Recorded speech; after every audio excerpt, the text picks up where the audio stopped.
here.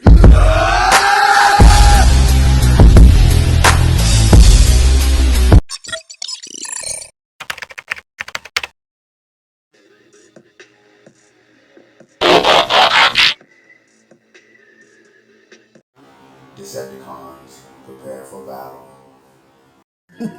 Oh, you people.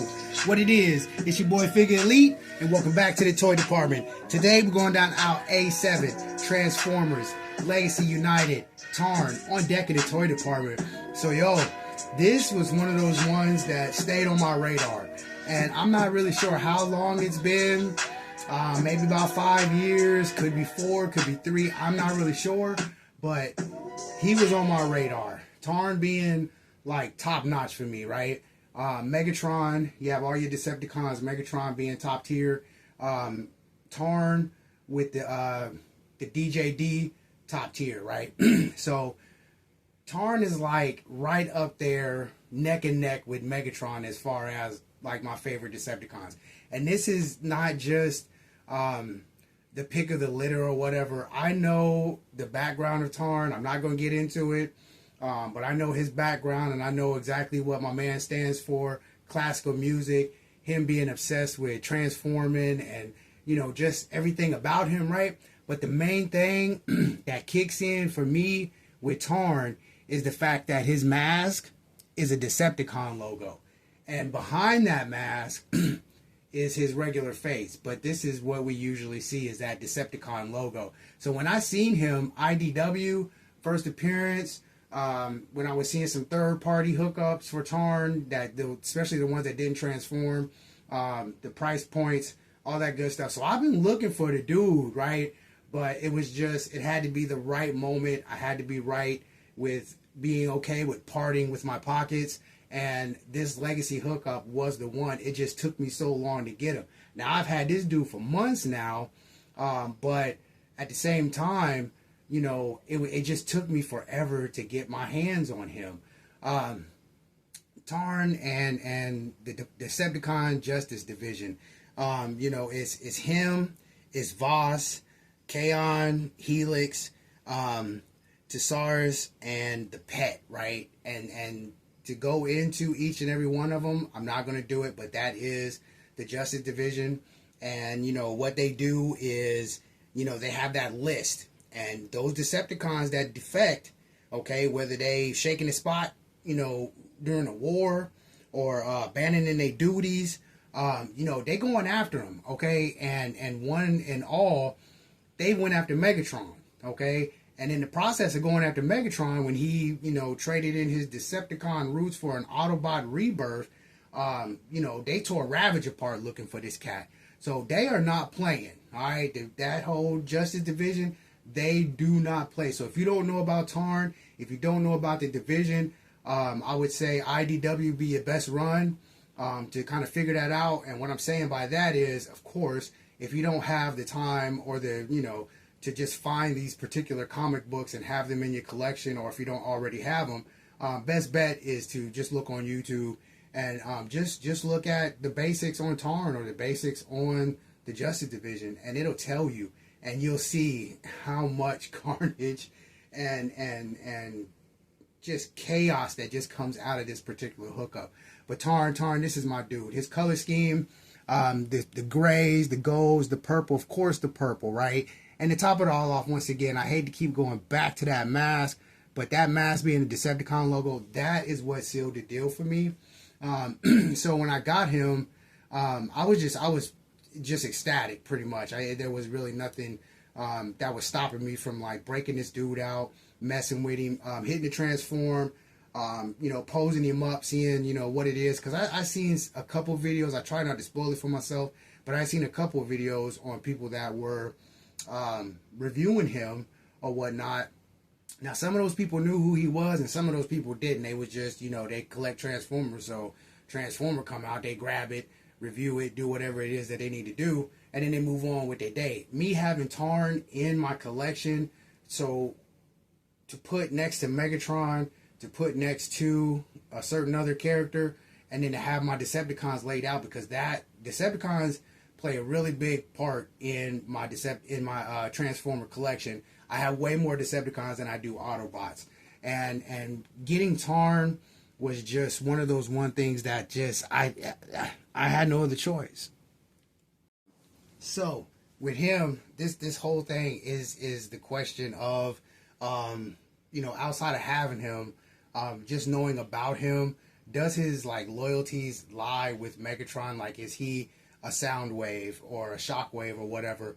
And Tarn is his own Decepticon, right? His whole hookup, what he's loyal to is the Decepticon movement, what the Decepticons actually stand for. And if you break that, he's coming. And if it's not him, it's one of the other 5 or 4 of the Justice Department that's coming for you. And so his like outlook and his determination, his motivation, and his purpose is completely different from Megatron, Starscream. We can go down a list of Decepticons, like their motives or whatever. And Tarn's literally lies with basically his face mask, that Decepticon logo, what it all stands for, and this and this and that. That's where he's at with this. And again, I don't know, the character itself, it then being attached to his backstory, especially with him liking classical music. I mean, this dude, it's a lot to it, and just knowing a little bit about him or what they have out there on him, and then seeing his design, knowing that he transforms into a tank, his arm cannon, just basically being molded, we could say, like a mixture of Megatronus and Megatron, and then put that together, mold it, shape it however you want, throw it up in the air, let it hit the ground, and whatever comes up out of that was Tarn. You know what I'm saying? So he's top tier for me. I know I keep saying it.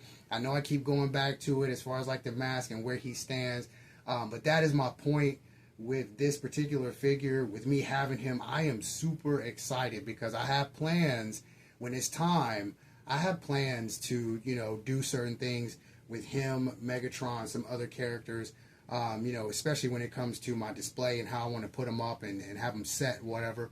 I'm excited about it. So just taking as long as it took for me to find him, because I never seen him anywhere. He wasn't at Target. He wasn't at Walmart. And when I say he wasn't there, I mean within a 25-mile radius of where I live. So south of me, west of me, east of me. There is one spot north of me, but they don't really get. It's not that, I don't know. It's the Walmart is there, but it's more of a miss than a hit and miss or a hit. So there was kind of no real point going. But I went because there was times where I was north of where I live at, and I was up in that area, so I went ahead and went. But I never seen this dude anywhere. And then it took me forever to like find, because I mean with the age or the years that he's been out, I figured the price would have went down. Stupid of me to think so. But I figured the price would have went down. So I seen him, right? And then it would be like limited stock. And then I would try to put him in my cart, go ahead and check out, and they'd be like sold out or whatever. So when I did find him on Amazon, when I found him, there was no deals being ran. It wasn't Prime Day. It wasn't none of that stuff was going on. This was just a random day where I just happened to, check. And I was like, if I see him, I see him. If I don't, I don't. And I seen him. They had him in stock. I seen the price. The price was like $34 and some change. I added him to my cart because I was like, I'm gonna just pull the trigger. I mean, it's right here. I can have it by Saturday. It's Thursday. I can have it by Saturday. Let me just go ahead and do this, right? So I went ahead and pulled the trigger. Put him in my cart. Went to go check out. They ask you want to apply these certain things. I had nothing to apply, and when I went to go check out, it showed me everything that it normally shows you as far as like the shipping, the tax, and how much the total is. The grand total on this bad boy, and I swore it was going to be like anywhere close to 42 bucks. So that's what I was expecting to spend. When I hit the checkout and everything popped up my total, and the shipping being $6 and all this other good stuff, Man, this dude came out to like $16 and some change. I almost passed out. Literally almost passed out. So I guess you could say I played the long game, but I really didn't. I mean, I was just, you know, it was hard for me to find him.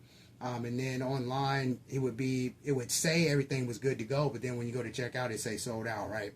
So finding him for that price, as long as I waited, basically, for him to come back into stock and for me to be able to get him, I guess that doesn't really put fire to my excitement.